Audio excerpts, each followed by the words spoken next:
बिस्मिल्लाहिर्रहमानिर्रहीम। अस्सलाम वालेकुम, वेलकम टू माय चैनल। इस किस में चमन बुआ माई को समझाती है और वहाँ पर रोशी आती है मोहित के साथ और चमन बुआ को नीचे भेजती है और उमर को बुलाती है और माही और उमर बातें करते हैं। रोशी मोहित को सीटी देकर समझाती है जैसे कोई यहाँ पर आए तो सीटी बजाना और खुद नीचे जाती है।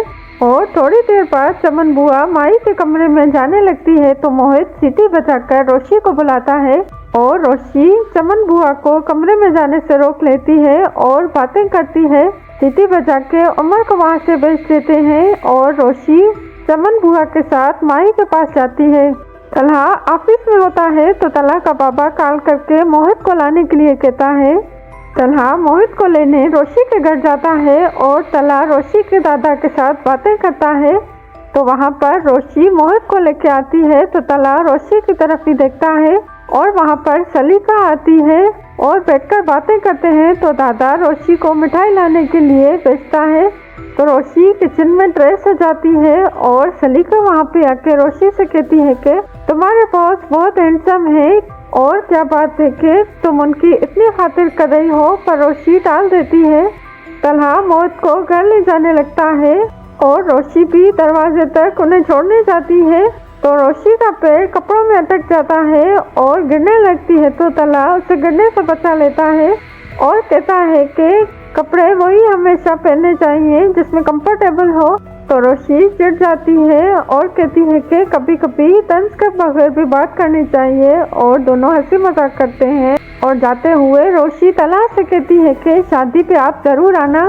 घर में तलहा बहुत खुश बैठा होता है तो तलहा का पापा के कहता है कि ऑफिस में तुम बहुत दुखी थे पर रोशी के घर के आने से बाद तुम बहुत खुश हो और मैं तुमसे खुशी की वजह नहीं पूछूंगा, तुम हमेशा खुश रहो। और मोहित बता रहा था कि रोशी बहुत अच्छी लग रही थी फंक्शन में, क्या वाकई वो अच्छी लग रही थी? तो तलहा कुछ भी नहीं कहता।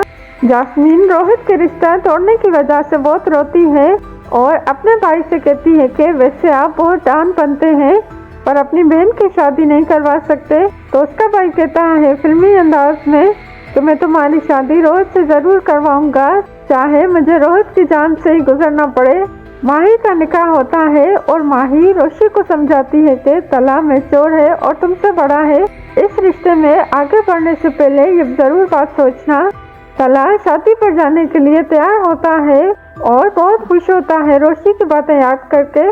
फिर अपने बाबा से शादी पे जाने से मना कर देता है और खुद से कहता है कि रोशी रोशनियों में रहने वाली है और मैं अंधेरों में, और मैं तुम्हें इस आजमाइश में नहीं डालूंगा। दूसरे सीन में शादी से तलहा का पापा मोहित के साथ वापस आता है तो तलहा का पापा कहता है कि रोशी और उसके घर वाले तुम्हारे लिए पूछ रहे थे। तो तलहा कहता है कि क्या मैं वाकई इतना अहम हूँ?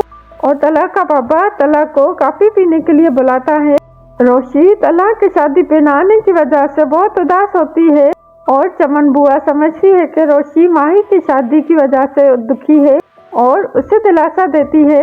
माही कमरे में बैठी होती है तो वहाँ पर सलीका आ जाती है अपने ससुराल की दुखी कहानियाँ सुनाने के लिए और उसका शौहर सलीका को वापस ले जाने लगता है तो वहाँ पर उमर आ जाता है और सलीका को ये कहकर वहाँ से जाने के लिए कहता है कि आपकी दुखी कहानी कभी खत्म नहीं होगी, बाकी कहानी आप बाद में सुना देना।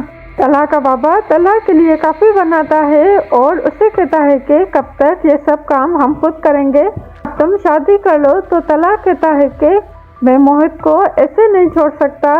और तलहा का बाबा कहता है कि अगर कोई लड़की मोहित से प्यार करे और उसे भी अपनाए और वो लड़की रोशी है और वो तुम्हें भी पसंद करती है तो तलहा कहता है कि रोशी अभी छोटी है और इमेच्योर है और मैं उससे शादी नहीं कर सकता। व्यूअर्स, चांदनी ड्रामा रिव्यू के साथ हमारे दूसरे चैनल्स वीडियो और शॉर्ट्स, चांदनीज इमेजिनेशन, वर्ल्ड फैक्टोलॉजी और चांदनी मार्ट को भी सब्सक्राइब करें। इनकी लिंक्स डिस्क्रिप्शन में दी गई है और ज़्यादा से ज़्यादा शेयर करें।